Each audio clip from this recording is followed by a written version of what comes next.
Security Bank Gold, let me share my thoughts. Ano-ano nga ba yung mga perks niya? At episode 7 na tayo ng ating credit card review. Watch this video.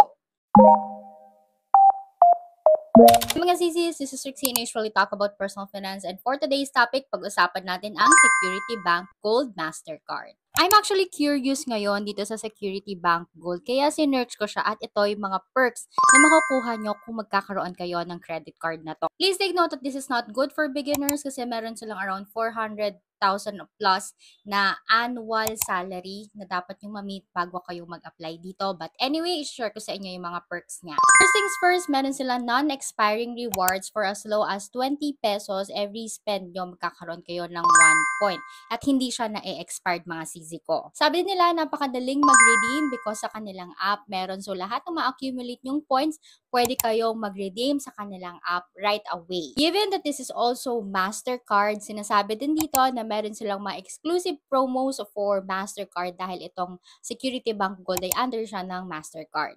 Waive ang kanilang annual fee for the first year pag na-approve kayo dito, which is good. At sinasabi din dito na meron silang lounge access sa Bags and Marhaba Lounge. I'm not sure kung updated itong nasa kanilang website, pero parang may nabasa kasi ako na yung Marhaba and Pags ata hindi na tumatanggap ng credit cards para sa kanilang mga access. So, let's see kung ano yung update doon. Pero ayon dito sa website nila, meron pa rin daw itong lounge access. Worldwide din na acceptance niyan kasi syempre under din yan ng Mastercard at credit card naman siya. Here are the requirements. Same lang yan ng mga requirements nyo pag kayo ay nag-apply ng credit card.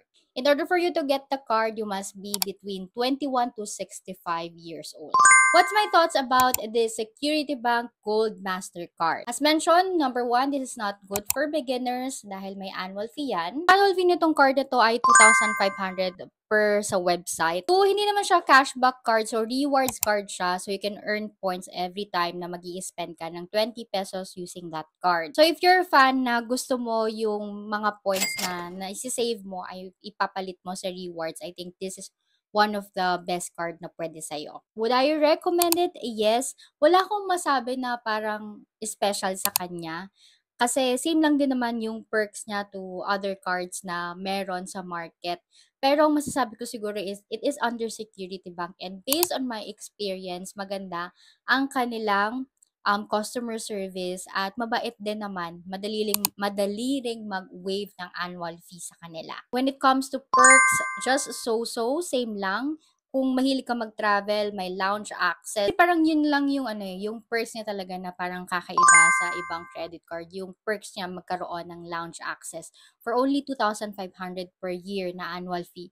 I think this is really a good card kung may lounge access siya. If you like this type of video, credit card review, episode 8 na tayo susunod. So, like and follow for more.